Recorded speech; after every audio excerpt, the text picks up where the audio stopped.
C'est là que s'accomplit l'histoire d'un jeune berger andalou, Santiago. Paulo Coelho, en racontant son chemin dans l'alchimiste, ne nous donne pas seulement un récit, il nous tend un miroir. Santiago, c'est chacun de nous. Son voyage est le nôtre. Et dans cette quête, 5 grands enseignements se dessinent.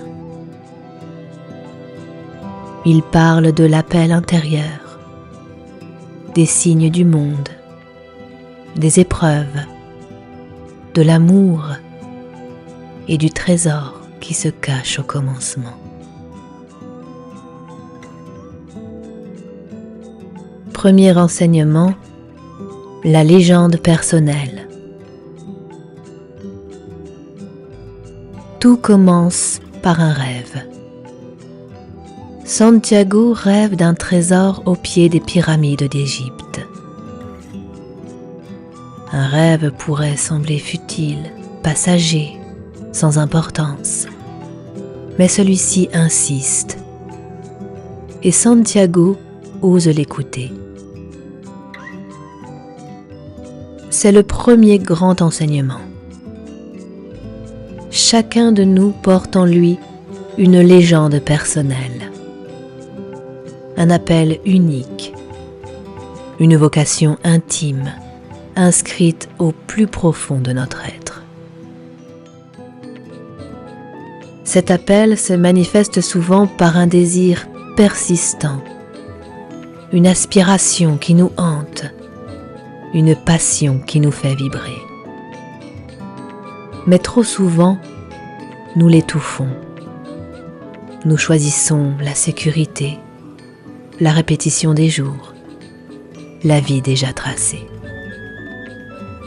Nous restons avec nos moutons dans l'enclos de l'habitude. Or, l'alchimiste nous rappelle que rien n'est plus dangereux que de renoncer à son rêve. La sécurité est une illusion. Elle nous préserve peut-être de la peur de l'échec, mais elle nous condamne à une vie sans flamme. Répondre à sa légende personnelle, c'est accepter de se mettre en marche vers l'inconnu. C'est se rendre disponible à une aventure plus grande que soi. Ce n'est pas fuir le quotidien, mais lui donner un sens qui le transfigure. La légende personnelle n'est pas un luxe réservé à quelques-uns. C'est la vocation de chacun. Ne pas l'écouter, c'est vivre en deçà de soi-même. L'écouter, c'est entrer dans le mouvement de la vie, dans la danse de l'univers.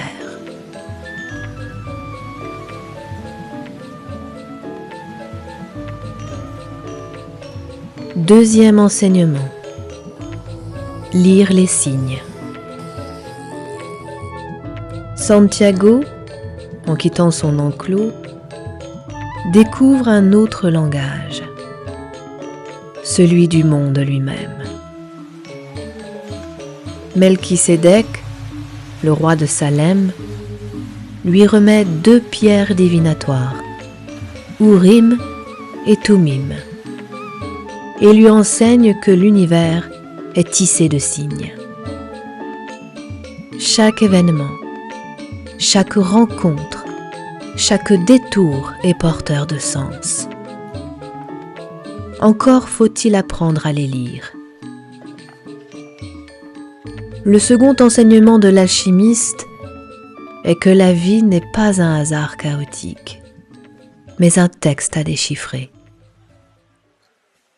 Il existe un langage du monde, universel et silencieux, que l'on comprend non par la raison seule, mais par l'attention du cœur. Lorsque nous nous engageons pleinement dans notre vocation, tout conspire à nous aider.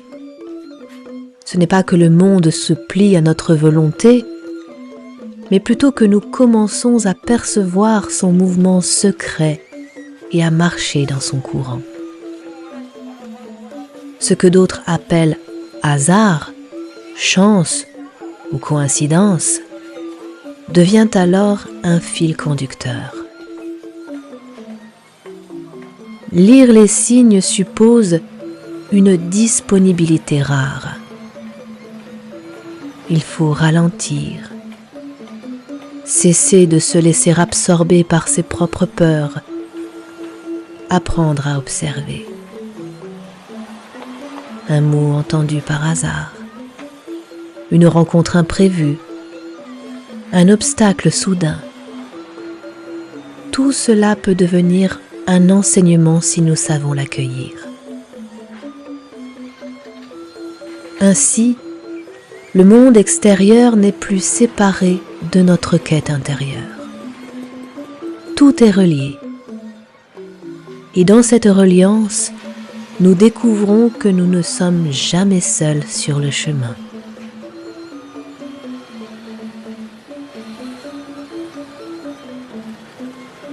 Troisième enseignement, l'épreuve du désert. Mais suivre sa légende personnelle n'épargne pas la souffrance. Le chemin est jalonné d'épreuves.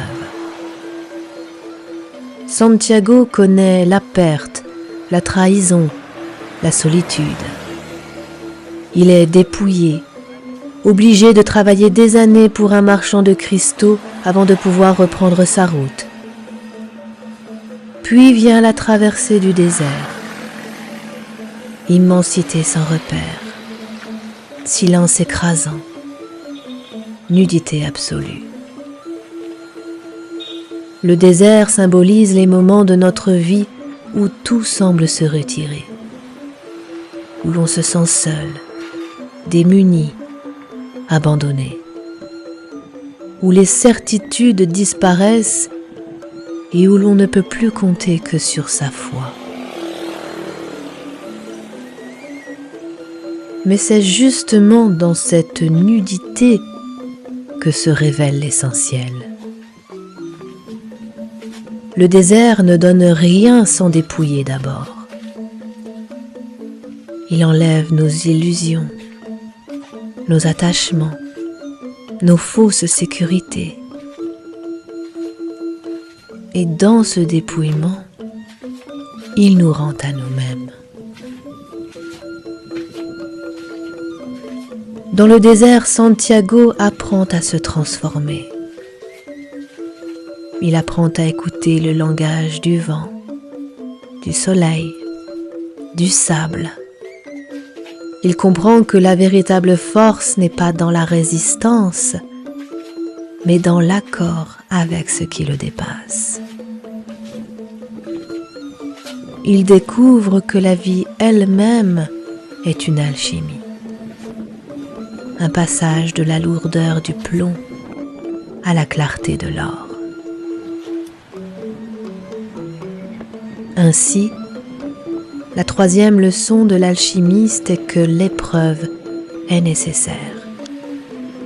Elle n'est pas une malédiction, mais une initiation.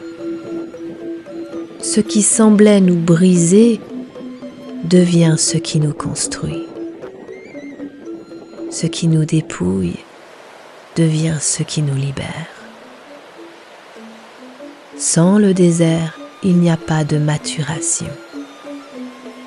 Sans solitude, il n'y a pas de véritable écoute. Sans épreuve, il n'y a pas de transfiguration.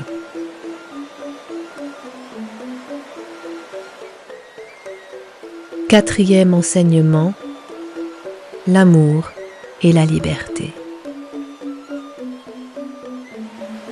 Au cœur de son voyage, Santiago rencontre Fatima. Il découvre l'amour. Mais cet amour n'est pas celui de la possession. Fatima ne lui demande pas de rester, de renoncer à sa quête, de choisir entre elle et son rêve. Elle lui dit « Pars, accomplis ton chemin, et si tu reviens, je serai là. » C'est un amour qui ne retient pas, mais qui accompagne. Un amour qui ne s'oppose pas à la légende personnelle, mais qui en devient la confirmation.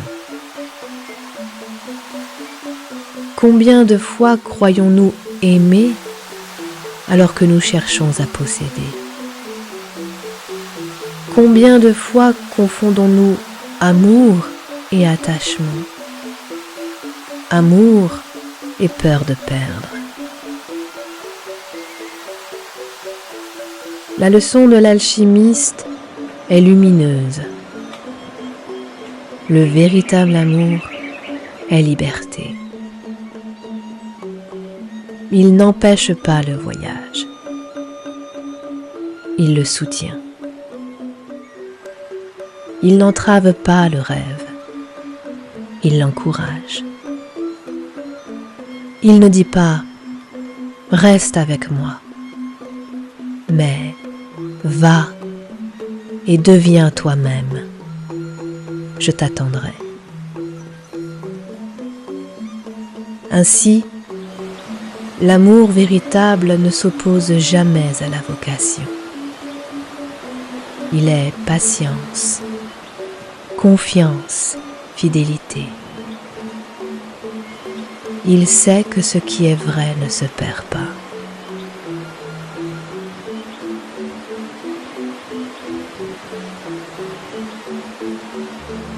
Cinquième enseignement, le trésor au point de départ. Enfin, après des années de marche, Santiago atteint les pyramides. Il croit que son trésor est là, enfoui au pied de ces monuments millénaires. Mais il est une fois de plus dépouillé, battu, humilié. Et c'est dans cette extrême vulnérabilité qu'il comprend. Le trésor n'est pas ici. Il est là-bas, au commencement, sous le sycomore de l'église abandonnée, là où il avait eu son premier rêve. Alors il revient. Et c'est là qu'il trouve enfin son trésor.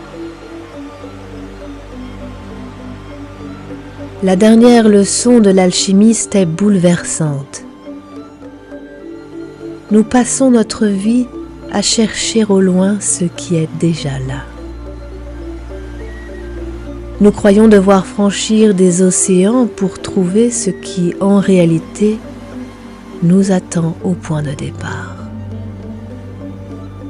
Mais il fallait le voyage. Il fallait les détours, les épreuves, l'amour, le désert.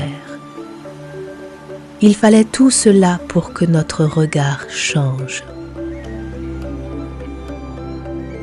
Le trésor n'a pas changé. C'est nous qui avons changé. Et c'est cela, la véritable alchimie.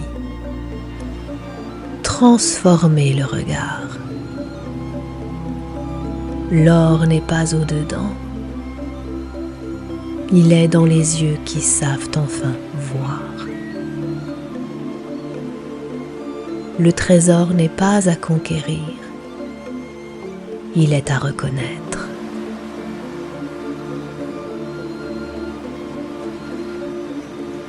L'alchimiste n'est pas une fable naïve.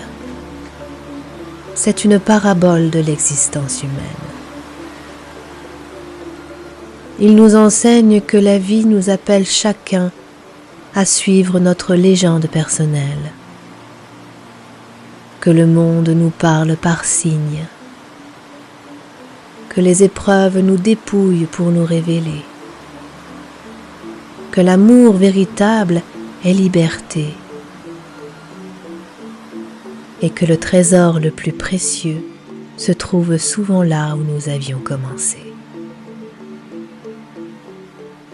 Ce qui compte, ce n'est pas seulement d'arriver, c'est d'être transformé en chemin.